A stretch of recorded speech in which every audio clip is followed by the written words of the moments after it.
Hello everyone, this is me Shalini. Welcome you all in the Ab Initio Judiciary YouTube channel.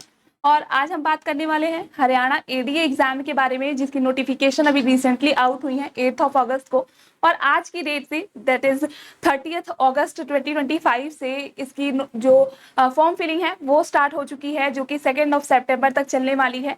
तो आज उसके बारे में हम कंप्लीट डिस्कशन, जो भी आपकी कंफ्यूजन्स हैं कि क्या एलिजिबिलिटी क्राइटेरिया रहने वाला है, क्या एसेंशियल क्वालिफिकेशन रहने वाली है, फीस पैटर्न क्या है, एग्जाम का पैटर्न किस तरीके से रहने वाला है, ये सारी ही बातों को हम कंप्लीटली यहाँ पे डिस्कस करने वाले हैं। और आपको अगर किसी भी पॉइंट पे कोई भी डाउट है कि ये फॉर्म किस तरीके से फिल होगा, तो बेझिझक आप कमेंट सेक्शन में पूछ सकते हैं और आपकी सारी ही कंफ्यूजन्स को दूर किया जाएगा। इस वीडियो के माध्यम से आपको हर चीज वो डिस्कस की जाएगी जो आपको इस एग्जाम के रिगार्डिंग में कंफ्यूजन क्रिएट कर रही है कि किस तरीके से इस एग्जाम की प्रिपरेशन करें, क्या आपका अप्रोच रहना चाहिए। ये सारी बातों को हम यहाँ पे डिटेल में डिस्कस करने वाले हैं। तो सबसे पहले हरियाणा एडीए का जो एग्जाम है वो हरियाणा पब्लिक सर्विस कमीशन कराती है। तो ये बात आपको पता होनी चाहिए, हाई कोर्ट नहीं कंडक्ट कराती है, ये हरियाणा पब्लिक सर्विस कमीशन कराती है। यहाँ पीछे आप मेरे देख सकते हैं, ठीक है। तो यहाँ पे हरियाणा पब्लिक सर्विस कमीशन के, और ये अगर देखा जाए तो बहुत टाइम से इतनी बम्पर वैकेंसी अगर देखी जाए, नंबर ऑफ वैकेंसीज देखी जाए तो नहीं आई थी। 255 अपने आप में बहुत, अगर हम इस फील्ड से, लॉ के फील्ड से देखें तो 255 जो वैकेंसी है वो काफी अच्छे नंबर्स में वैकेंसी है और आपके काफी चांसेस हैं यहाँ पे सिलेक्शन लेने के। दूसरी बात यह है कि इस बार सिलेबस में काफी चेंजेस किए गए हैं। इस बार लॉ का जो पार्ट है वो उसको नहीं रखा गया है स्क्रीनिंग टेस्ट में, दैट इज आपके प्रीलिम्स स्टेज में। तो ये बात भी थोड़ा सा कंपटीशन आपका टफ कर देता है कि यहाँ पे अभी हम सिलेबस को डिस्कस करेंगे लेटर स्टेज पे, तो हम देखेंगे कि क्या क्या नए सब्जेक्ट्स हैं जो ऐड हुए हैं। तो इन सारी चीज़ों पे आपको बहुत अपना ध्यान रखना होगा। और यहाँ पे जो सब्जेक्ट्स ऐड हुए हैं, अगर आप यूपी जुडिशरी और बिहार जुडिशरी को भी टारगेट करते हैं तो काफ़ी बेनिफिशियल होगा, क्योंकि अब चांसेस हैं कि ये दोनों एग्जाम्स भी शेड्यूल्ड होने ही वाले हैं। ठीक, तो यहाँ पे हम इनके बारे में डिस्कस करने वाले हैं। सबसे पहले डेट ऑफ पब्लिकेशन, अभी रिसेंटली 8 अगस्त 2025 को ही नोटिफिकेशन इशू हुई है। आज की डेट से 30 अगस्त से फॉर्म फिलिंग जो है वो स्टार्ट हो चुकी है एचपीएससी के वेबसाइट पे, तो आप ऑनलाइन जाके अपने फॉर्म्स को फिल कर सकते हैं। अभी हम आगे बात करेंगे कि फॉर्म किस तरीके से फिल होंगे, ठीक है। अब यहाँ पे नंबर ऑफ वैकेंसीज की अगर हम बात करें तो यहाँ पे आप देख सकते हैं कि टोटल नंबर ऑफ वैकेंसीज जो है वो 255 आपको देखने को मिलेंगी। यहाँ पे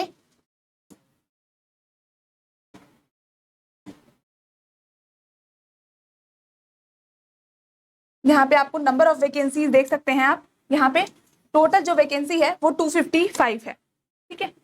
यहाँ पे 255 जो है वो आपको वैकेंसी देखने को मिलेगी। जनरल की अगर हम देखेंगे तो 134 वैकेंसी है। फिर ओएससी, ठीक है, एससी कैटेगरी में अगर आप देखेंगे तो ओएससी कैटेगरी जो है उनकी 26 सीट है, डीएससी कैटेगरी जो है उनकी 26 सीट है। बैकवर्ड क्लासेस की अगर हम बात करेंगे तो यहाँ पे बीसीए जो है वो 28 सीट्स हैं और बीसीबी जो में है वो 15 सीट्स हैं। ईडब्ल्यूएस में भी आप देख सकते हैं, तो ईडब्ल्यूएस जो है वो स्टेट स्पेसिफिक है, इकोनॉमिकली वीकर सेक्शन, वो उसमें ही आ जाते हैं, अनरिजर्व कैटेगरी में ही आ जाते हैं। तो ये 26 वैकेंसी जो है इनके लिए है। फिर ईएसएम अगर देखें तो यहाँ पे 7 वैकेंसी उनके लिए है। ईएसएम शेड्यूल कास्ट के लिए देखें तो 2 है। ईएसएम बीसीए के लिए देखें तो यहाँ पे 3 वैकेंसीज है। और यहाँ पे पीडब्ल्यूबीडी, ठीक है, पर्सन विद बेंचमार्क डिसेबिलिटी की अगर हम बात करें तो यहाँ पे 14 वैकेंसी जो है वो इनके लिए जो सीट्स हैं वो स्पेसिफाई की गई हैं। तो ये हमारा सीट्स का बाइफर्केशन है। इस रेशियो में जो सीट्स हैं टोटल वो हैं, टोटल सीट्स जो हैं वो 255 रहने वाली हैं, जिसमें जनरल कैटेगरी जो सीट हैं वो 134 हैं। तो ये अपने आप में बहुत दिनों से इतनी नंबर ऑफ वैकेंसीज नहीं थी, ठीक है। तो ये आपके लिए एक अच्छा अपॉर्चुनिटी हो सकता है, आप उस एग्जाम को टारगेट करते हुए यहाँ पे प्रिपेयर कर सकते हैं। अब अगर बात करें opening date for submission of online application, तो जैसे हमने बात की कि आज की डेट से 30 अगस्त 2025 से स्टार्ट हो रहा है। क्लोजिंग डेट कब है तो ये 2 सितंबर 2025 है, अप टू 5 PM, तो ये ध्यान रखिएगा। और closing date for deposit of fees, ठीक है, तो यहाँ पे भी उसी डेट पे 5 बजे के पहले ही आपकी फीस भी जो है वो डिपॉजिट हो जानी चाहिए, ठीक है, जो भी उन्होंने मोड जो है वहाँ पे गवर्नमेंट वेबसाइट पे स्पेसिफाई कर रहा है। अब आपको कहाँ पे लॉग इन करना है जिससे कि आप अपने फॉर्म्स को फिल कर पाएं, तो यहाँ पे http://hpsc.gov.in की वेबसाइट है, यहाँ पे जाके आप अपने फॉर्म को फिल कर सकते हैं। अब हम दूसरी सबसे बड़ी कंफ्यूजन यहाँ पे स्टूडेंट्स को ये हो रही है कि कौन से स्टूडेंट्स हैं जो इस एग्जाम के लिए अपीयर हो सकते हैं। ठीक है, क्या आपको जो स्टूडेंट्स हैं वो अगर बार काउंसिल में इनरोल हैं, प्रोविजनल अगर उनके पास इनरोलमेंट है तो ही वो एग्जाम दे सकते हैं, या फिर AIB क्लियर होगा तो फिर वो दे सकते हैं। तो ये बहुत सारी कंफ्यूजन्स हैं जो कि नोटिफिकेशन में एकदम क्लियर कर दी गई है। तो एक चीज को आपको ध्यान रखना है कि यहाँ पे अपीयरिंग स्टूडेंट्स जो हैं वो अलाउड नहीं है, वो नहीं फिल कर सकते हैं। मतलब अगर आप 3rd ईयर में हैं LLB के या 5th ईयर LLB में हैं तो आप फॉर्म को फिल नहीं कर सकते हैं। आपके पास लॉ ग्रेजुएट की डिग्री होनी चाहिए। ठीक है, मतलब आपके 5 साल पूरी तरीके से कंप्लीट होने चाहिए, और जो आपके स्टेट बार काउंसिल में प्रोविजनल इनरोलमेंट होता है वो कंप्लीट हुआ होना चाहिए। ठीक है, इसी के साथ साथ आपकी मैट्रिकुलेशन जो है 10th की मार्कशीट में हिंदी या संस्कृत लैंग्वेज, इन दोनों में से कोई एक लैंग्वेज में आपकी मतलब आपका एग्जाम हुआ होना चाहिए, तो ही आप इस एग्जाम के लिए एलिजिबल हैं। तो ये चीज को ध्यान रखिएगा। और जनरली ये जो लोग भी प्रिपेयर कर रहे हैं हिंदी या इंग्लिश, हिंदी या संस्कृत में से ये लैंग्वेज तो होती ही है उनके 10th में, तो उसके लिए तो आपको बिल्कुल भी टेंशन लेने की जरूरत नहीं है। हाँ, आपको ये देखना है कि आप अगर मतलब अगर आपने लॉ पास कर लिया है, ठीक है, 5 ईयर या 3 ईयर LLB कर लिया है, तो जल्दी से जल्दी अपना प्रोविजनल इनरोलमेंट जो है वो करा लीजिए, जिससे कि आप ये फॉर्म को फिल कर सकें। ठीक है, अब आते हैं, ये तो हमने डिस्कस कर लिया कि ऑनलाइन डेट की एप्लीकेशन क्या है। अब यहाँ पे हमने सीट्स के बारे में भी डिस्कस कर लिया है। ठीक है, अब यहाँ पे जो एसेंशियल क्वालिफिकेशन के बारे में हमने बात की थी वही यहाँ पे दिया हुआ है। ठीक है, तो degree based on bachelor of law professional of recognised university. ठीक है, ये ध्यान दीजिएगा, Hindi Sanskrit up to matric और हायर स्टैंडर्ड। तो ये ध्यान दीजिएगा कि आपके 10th और 12th में हिंदी या संस्कृत लैंग्वेज कोई दोनों में से एक होनी चाहिए, तो आप कर सकते हैं। Should have enrolled as an advocate with bar council. तो ये भी ध्यान दीजिएगा, AIBE का एग्जाम क्लियर करना जरूरी नहीं है। अगर आप अपने स्टेट बार काउंसिल में भी इनरोल्ड है, प्रोविजनल इनरोलमेंट हुआ है, तो आप यहाँ पे एलिजिबल हैं। तो ये ध्यान दीजिएगा। अब यहाँ पे the qualification of the post as per the relevant service rule, and the candidate should ensure that their possesses the qualification mentioned in the advertisement. No claim of any candidate regarding equivalent qualification would be considered. तो notification को बहुत ध्यान से पढ़िएगा। यहाँ पे दिया है किसी भी तरीके का कोई बाइफर्केशन नहीं चलेगा। जिस तरीके से नोटिफिकेशन में लिखा हुआ है सब कुछ उसी तरीके से एक्यूरेटली होना चाहिए। अब यहाँ पे क्लोजिंग डेट की अगर हम बात करें तो क्लोजिंग डेट हमें पता है कि 2 सितंबर को होने वाली है। ठीक है, तो फॉर्म जो है अभी आज से ही तुरंत फिल करने की जरूरत नहीं है। जब भी कोई नोटिफिकेशन आए तो 1-2 दिन तो हमें वेट कर लेना चाहिए। ठीक है, कि हो सकता है कि फॉर्म फिलिंग के प्रोसीजर में कुछ चेंजेस आए, कुछ लैप्सेस आए। ठीक है, तो इस वजह से 1-2 दिन रुक के आप अपने फॉर्म को फिल करिएगा, ये आपका बेटर रहेगा। और ये लास्ट डेट के लिए तो बिल्कुल भी मत रहिएगा। कभी सर्विस नहीं डाउन होता है, कभी वेबसाइट नहीं चलती है, तो ये चीज को ध्यान रखिएगा कि आप लास्ट डे का वेट मत करिएगा। आप 15 के बाद जब भी आपको कंफर्टेबल हो आप फॉर्म फिल कर लीजिएगा।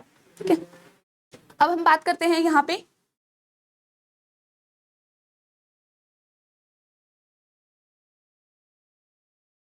अब यहाँ पे नो सर्टिफिकेट और document issued after closing date should be accept. तो किसी भी तरीके का अगर मान लीजिए कोई सर्टिफिकेट वगैरह है जो छूट गया है आपका सबमिशन करने के लिए, तो वो क्लोजिंग डेट जो है 2 सितंबर उसके बाद से अलाउड नहीं होगा और आपका फॉर्म रिजेक्ट भी हो सकता है। तो बहुत ही कॉशन के साथ अपना जो भी फॉर्म है उसको फिल करिएगा। जो भी सर्टिफिकेट्स वगैरह अटैच करने हैं उसको बहुत ही कॉशन के साथ करिएगा। ठीक है, अब यहाँ पे फीस स्ट्रक्चर की बात कर लेते हैं कि फीस कितनी रहने वाली है, क्योंकि ये हमारे लिए बहुत ही किसी भी फॉर्म को फिल करते हैं तो सबसे अगर देखें तो एक मुद्दा ये भी कह सकते हैं कि फीस कितनी है। ठीक है, तो यहाँ पे all persons of Haryana with benchmark disability, ठीक है, तो हमने देखी थी 14 वैकेंसी, तो उनके लिए कोई भी फीस नहीं रखी गई है, दैट इज 0 फीस है। ठीक है, निल है। उसके बाद अगर हम बात करेंगे, ठीक है, candidates belonging to OSC, DSC, BCA, non creamy layer, ठीक है, BCB, non creamy layer, ESM, EWS, all women candidates of Haryana, तो इनके लिए फीस कितनी रखी गई है 250 रुपीज। ये ध्यान दीजिएगा। ठीक है, हरियाणा की जो वुमेन्स है जो जनरल कैटेगरी से भी बिलोंग करती हैं, तो उनके लिए भी जो फीस स्ट्रक्चर है वो कितना रखा गया है 250 रुपीज ही रखा गया है। फिर यहाँ पे DESM candidates of Haryana belonging to their vertical category that is OSC, DSC, BCA, non creamy layer, BCB, non creamy layer, ठीक है, और इनकी भी फीस कितनी है 250 रुपीज ही रखी गई है। अब यहाँ पे बात करें DESM candidates of Haryana belonging to unreserve category, इनकी भी फीस 1000 रुपीज है।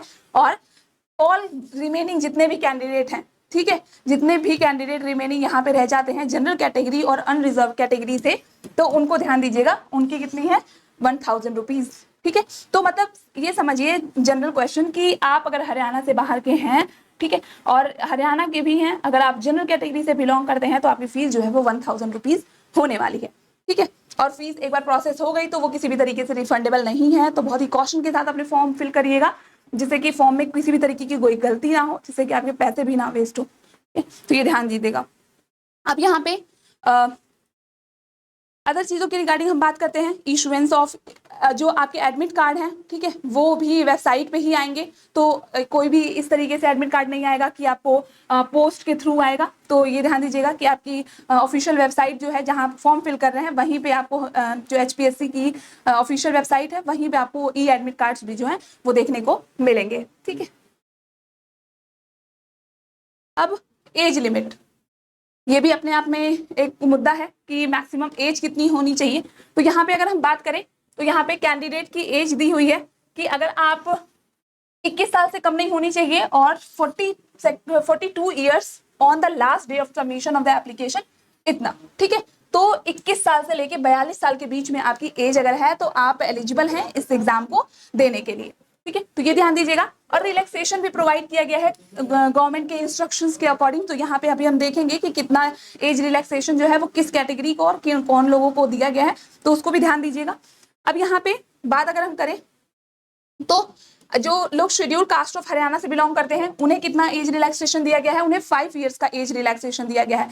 मतलब जो 42 ईयर्स का यहाँ पे टाइम पीरियड है वो 5 ईयर प्लस कर दीजिए तो 47 ईयर्स जो है वो उन्हें मिल जाएगा, ठीक है। फिर है बैकवर्ड क्लासेस ऑफ हरियाणा, इन्हें भी 5 साल का एज रिलैक्सेशन मिला है। Disabled person who are covered under the rights of persons with disabilities act 2016, इनके लिए कितना है 5 year relaxation in age 5 year plus, ठीक है। और जो PW परसेंटेज बेंचमार्क डिसेबिलिटी से बिलोंग करते हैं उन्हें एडिशनली भी 5 ईयर दिया गया है। 5 ईयर तो मिलेगा ही, 5 ईयर और मिलेगा, तो ये ध्यान दीजिएगा। अब आते हैं next,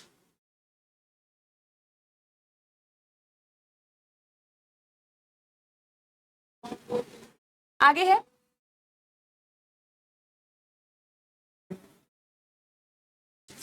wife of military personnel who are disabled while in military service, तो उनके लिए कितना है, ठीक है, 5 ईयर का एज रिलैक्सेशन है। विडोड और लीगली डाइवोर्स्ड के लिए कितना है 5 ईयर्स।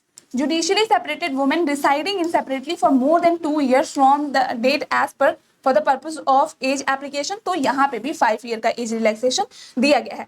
अनमैरिड वुमेन जो है उनके लिए भी 5 ईयर का एज रिलैक्सेशन है, ठीक है। जो हरियाणा की या फिर कहीं अदर भी जनरल कैटेगरी से अनमैरिड वुमेन जो है उनको भी 5 ईयर का एज रिलैक्सेशन दिया गया है।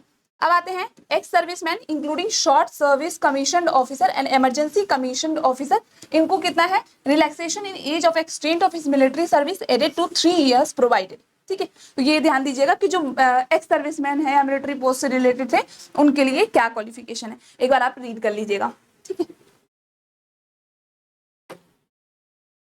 नेक्स्ट है persons who have already worked or presently working on the ad hoc contract work charged daily wages basis in any department, board, corporation, Haryana government including government institutions under the Haryana government, तो जो लोग already वहां पे किसी veg पे किसी contract basis पे काम कर रहे हैं तो उनके लिए कितना है relaxation in age equal to the numbers of completed year only on equivalent to post on advocate, तो जितना टाइम उन्होंने किया है, ठीक है, उनके साथ काम उतना ही उनकी जो एज रिलैक्सेशन है उसमें एडिशन कर दिया जाएगा, उतना ईयर प्लस कर दिया जाएगा, ठीक है।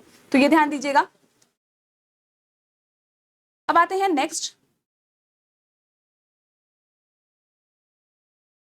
और यहाँ पे मैक्सिमम कितना दिया है, the upper age limit for an applicant any category except ex serviceman shall be not exceed 52 years, ठीक है। तो मैक्सिमम कितना हो सकता है एक्स सर्विसमैन को छोड़ के यहाँ पे 52 ईयर्स तक का ही एज रिलैक्सेशन दिया जाएगा। अगर आप 5 प्लस करके 52 ईयर्स एक्सीड कर रहा है तो एक लिमिट बना दी गई है कि 52 ईयर्स तक का ही रिलैक्सेशन दिया जाएगा, ठीक है। और अगर हम बात करेंगे मान लीजिए कि कोई कंट्रोवर्सी अराइज होती है आपके एज के रिगार्डिंग, तो वो कैसे देखी जाएगी, उसको किस तरीके से सेटल डाउन किया जाएगा, तो यहाँ पे दिया हुआ है evidence of age. So the matriculation certificate or equivalent academic certificate there is only acceptable document for the evidence of age. तो आपकी जो 10th की मार्कशीट है, ठीक है, उसके इक्विवेलेंट अगर कोई डॉक्यूमेंट है, ठीक है, तो वो माना जाएगा कि वो आपका एज प्रूफ है। तो ये ध्यान दीजिएगा।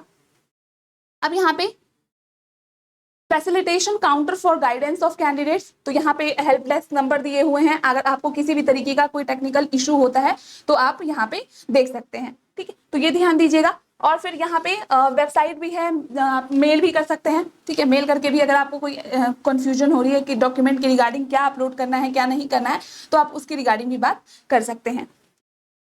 यहाँ पे सर्विस रूल्स की बात की जाए, ठीक है, तो यहाँ पे the recruitment will be made strictly according with the relevant service rule framed by the government up to the date of issuance of this advertisement and relevant service rules are available on the website of यहाँ पे prosecution on hry.gov.in/services। तो यहाँ पे अगर आपको service rule के regarding में अगर आपको कुछ जानना है तो आप यहाँ पे विजिट कर सकते हैं।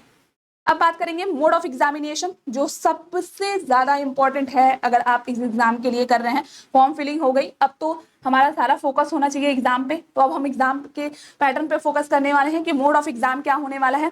तो ये एग्जाम जो है कंप्लीटली मतलब ऑफलाइन मोड में ही होता है। अब यहाँ पे एक आपका 3 स्टेजेस में होगा। स्क्रीनिंग टेस्ट जो प्रीलिम्स बेस्ड एग्जाम होता है, ठीक है, उसके बाद सब्जेक्ट नॉलेज आपका देखा जाता है, थर्ड आपका स्टेज होगा इंटरव्यू का, ठीक है। तो स्क्रीनिंग टेस्ट, फिर सब्जेक्टिव, जैसे प्रीलिम्स मेंस और इंटरव्यू होता है वही यहाँ पे नाम दे दिया गया है। तो स्क्रीनिंग टेस्ट होगा, फिर आपका नॉलेज टेस्ट होगा, उसके बाद जो डिस्क्रिप्टिव पेपर होगा और यहाँ पे इंटरव्यू।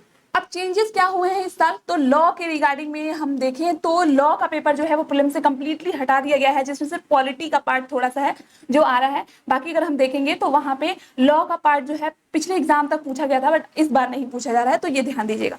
अब यहाँ पे on the basis of percentage of the marks of the candidates in the minimum educational qualification prescribed in the advertisement, तो ये सारी बातें दी हैं। अब हम देखते हैं कि क्या जो है वो रहने वाला है। तो OMR बेस्ड आपकी जो पेपर है वो होने वाला है। स्क्रीनिंग टेस्ट जैसे आप प्रीलिम्स एग्जाम हर एग्जाम में देते हैं, ठीक है, जहाँ पे रोल नंबर, बुकलेट सीरीज, ये सारी चीजों को आपको एकदम सही से फिल करना होगा, ठीक। और यहाँ पे स्पेसिफिकली सब्जेक्ट के बारे में हमने डिस्कस किया था, अब हम देख लेते हैं और सारी चीजों के बारे में। और ये सारी ही एसेंशियल चीजें हैं जो आपको फिल करनी होंगी इसके रिगार्डिंग में, ठीक है।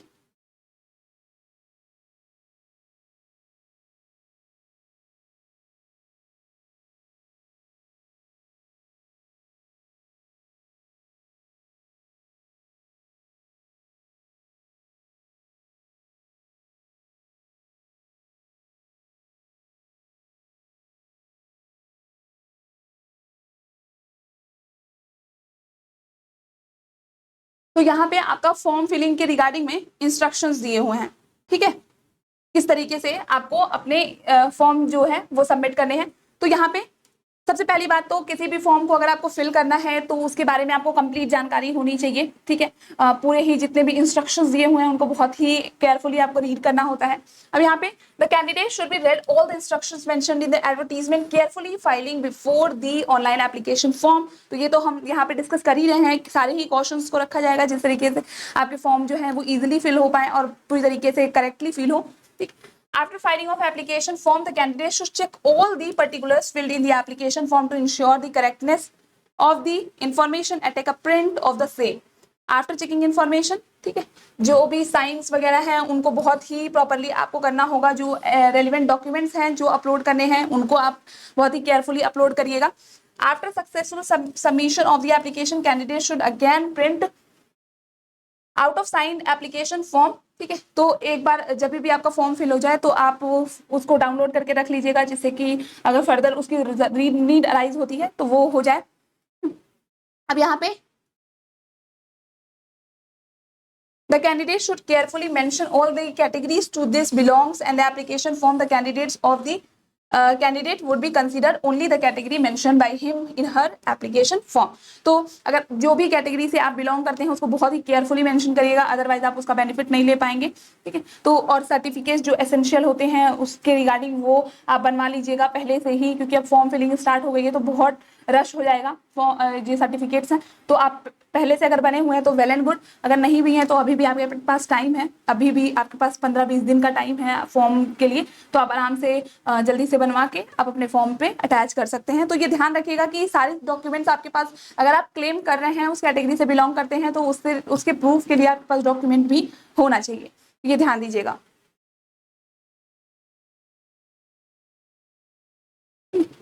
अब यहाँ पे सारी चीजें दी हुई हैं कि क्या क्या डॉक्यूमेंट जो है वो अपलोड किए जाएंगे, ठीक है। तो scan copy of the photo of the candidate, scan signature of the candidate, scan copies of degrees and marksheet of educational qualification, scanned copy of DSC OSC certificate of Haryana as per classification of SC category given in the notification dated 13th 11 2014, ठीक है, 13th of November 2024, scanned copy of BCA non creamy layer and BCB non creamy layer certificate issued on before the closing date। तो जिस भी category से आप claim कर रहे हैं उसका जो पर्टिकुलर सर्टिफिकेट है वो आपके पास होना चाहिए, और ये ध्यान दीजिएगा कि डेट ध्यान दीजिएगा कि किस डेट के अराउंड में ये जो सर्टिफिकेट है इशूड होना चाहिए। फिर है स्कैन कॉपी, अगर EWS सर्टिफिकेट आप क्लेम कर रहे हैं तो यहाँ पे भी 25-26 का वो होना चाहिए, और यहाँ पे डेट क्या है 25/2/2019 के इंस्ट्रक्शंस के अकॉर्डिंग होना चाहिए। अब यहाँ पे है scan copy of DCM certificate for the year 2025। आगे है scan copy of ESM DFF certificate, अगर आप वहां पे क्लेम कर रहे हैं तो। फिर है scan copy of PWBD certificate, ठीक है, पर्सन विद बेंचमार्क डिसेबिलिटी, तो उनको भी जो पर्टिकुलर डॉक्यूमेंट हैं जो उनके लिए प्रूफ है वो आपको सबमिट करना होगा, ठीक है, स्कैन कॉपी उसकी लगानी होगी। और most essential scan copy of Aadhaar, तो उसके बिना तो कुछ होना ही नहीं है। एक तरीके से आधार जो है वो आपका एज प्रूफ भी है, रेजिडेंस प्रूफ भी होता है, ठीक है। देख रहे हैं हम आधार जो है वो बहुत ही एसेंशियल रोल प्ले करता है, तो यहाँ पे ध्यान दीजिएगा कि आधार की भी स्कैन कॉपी जो है वो लगानी है। अब यहाँ पे नेक्स्ट है scan copy of Haryana resident domicile certificate if candidate is availing benefit of reservation. तो अगर आप मतलब बेनिफिट लेना चाहते हैं वहाँ के डोमिसाइल या रेजिडेंस होने का, तो आपको वहाँ पे आपको स्कैन कॉपी लगानी होगी हरियाणा के रेजिडेंस और डोमिसाइल सर्टिफिकेट की। फिर क्या लगाना है, scan copy of experience certificate for claiming age relaxation as per government of Haryana instruction dated 25th of March 2022। अगला क्या है, scan copy of NOC from department for Haryana government employ who have signed bond, scan copy of proof of having worked और ad hoc contract work charge daily. तो हमने last में देखा था कि एज रिलैक्सेशन की रिगार्डिंग हम जब बात कर रहे थे कि ऑलरेडी वो कॉन्ट्रैक्ट बेसिस पे या डेली वेजेस बेसिस पे अगर वो हरियाणा गवर्नमेंट के अंडर में वर्क कर रहे हैं तो यहाँ पे उनको उसकी भी एक कॉपी जो है वो सबमिट करनी पड़ेगी, और उस कॉपी को भी स्कैन कॉपी को भी अटैच करना पड़ेगा। फिर अगर है पर्सन विद, अगर कोई पर्सन है जो डिसेबल्ड ESM है तो उसको भी अपने प्रूफ के लिए एक सर्टिफिकेट लगाना पड़ेगा, उसकी स्कैन कॉपी जो है वो अटैच करनी पड़ेगी।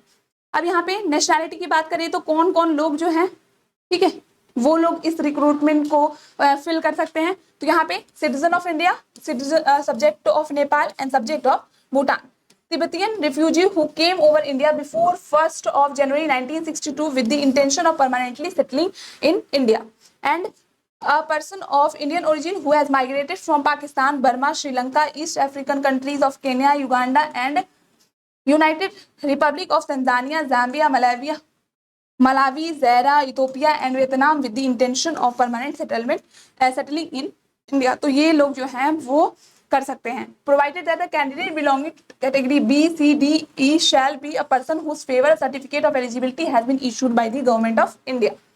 तो जो इंडिया के अलावा जितने भी कंट्रीज के लोगों को यहाँ पे अलाउ किया गया है उनके पास गवर्नमेंट के थ्रू एक सर्टिफिकेट जो है, जो अप्रूव कह सकते हैं कि अप्रूव्ड एक सर्टिफिकेट होना चाहिए जिससे कि वो एलिजिबल हैं इस फॉर्म को फिल करने के लिए। वो सर्टिफिकेट तो होना ही चाहिए, देन वो कर सकते हैं इस फॉर्म को फिल, अदरवाइज वो नहीं कर पाएंगे। ठीक, अब यहाँ पे रिजर्वेशन की बात करें तो क्रीमी लेयर के उसमें जो है वो लोग थोड़ा रिजर्वेशन को ले सकते हैं। अब यहाँ पे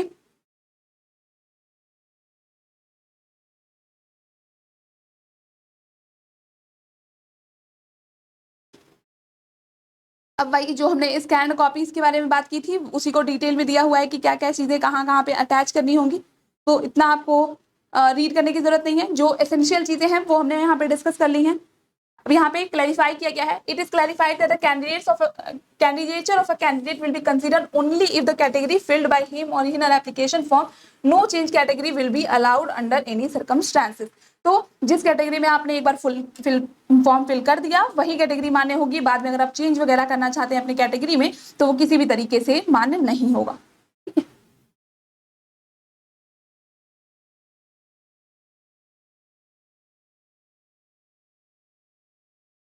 तो ये था सारी ही एसेंशियल चीजें जो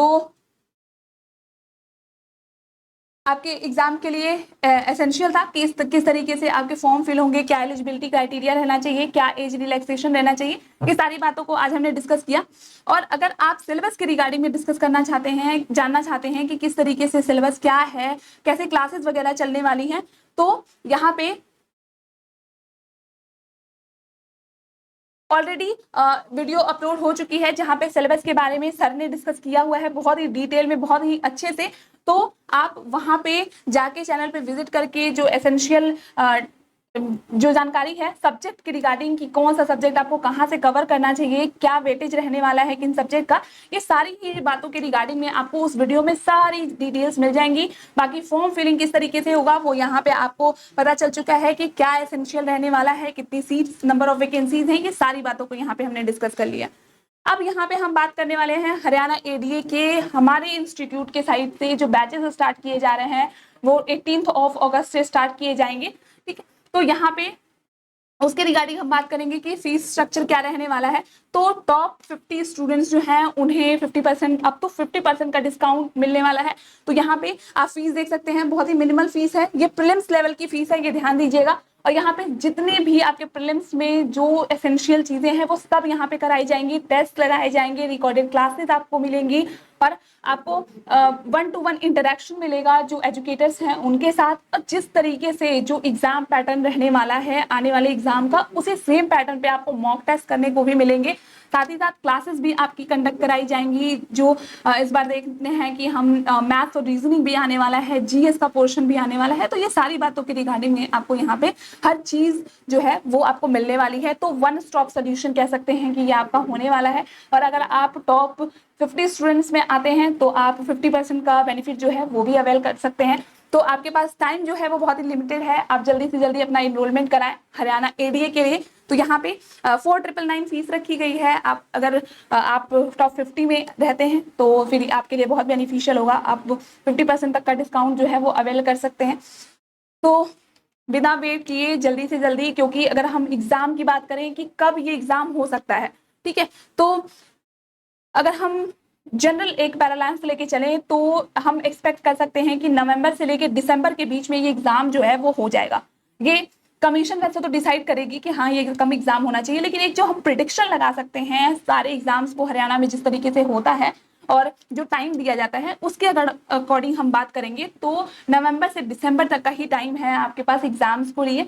तो यहाँ पे बहुत कम टाइम बचा हुआ है और सिलेबस बहुत ही वास्ट है, सब कुछ नया है। आप अगर जुडिशरी के लिए प्रिपेयर कर रहे थे, एपीयू के लिए प्रिपेयर कर रहे थे तो जीके जीएस पे हमारा फोकस बहुत कम होता है और साथ ही साथ लॉ रीजनिंग तो बिल्कुल, मतलब जो रीजनिंग और मैथ्स है वो तो हम बिल्कुल भी नहीं छूते हैं। तो इसलिए आपके पास टाइम बहुत कम है, कॉम्पिटिशन बहुत हाई रहने वाला है, नंबर ऑफ वैकेंसीज भी ठीक है।